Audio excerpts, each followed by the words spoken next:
வணக்கம் ஃப்ரெண்ட்ஸ். எம்ஜிஆர் அவர்கள் முதலமைச்சராக இருந்தபோது 1980ஆம் ஆண்டு இந்திய ஜனாதிபதியாக பதவி வகித்த வி கிரி அவர்கள் மாரடைப்பால் காலமானார்.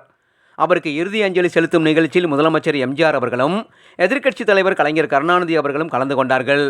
இறுதி ஊர்வலத்தில் எம்ஜிஆர் அவர்களும் கலைஞர் அவர்களும் தங்களது காரில் ஊர்வலத்தை பின்தொடர்ந்து சென்றார்கள். எம்ஜிஆர் அவர்களின் காரில் அமர்ந்திருந்த மாப்போ சிவஞானம் அவர்கள், நமது காருக்கு முன்னால் கலைஞர் அவர்களின் கார் செல்கிறது, அவரை நமது காருக்கு அழைக்கலாமே என்றார். பொன்மனச்செம்மலும் சரி என்று கூறினார்.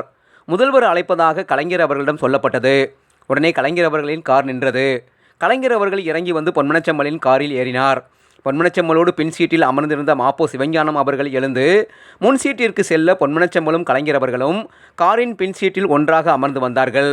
இதை பார்த்த பத்திரிகையாளர்கள் இருவரையும் படம் எடுத்து தள்ளினார்கள். மறுநாள் பத்திரிகைகளில் வெளியான அந்த புகைப்படங்கள் தமிழ்நாட்டில் பரபரப்பை ஏற்படுத்தியது. இந்த வீடியோ பிடிச்சிருந்தா லைக் ஷேர் பண்ணுங்கள்.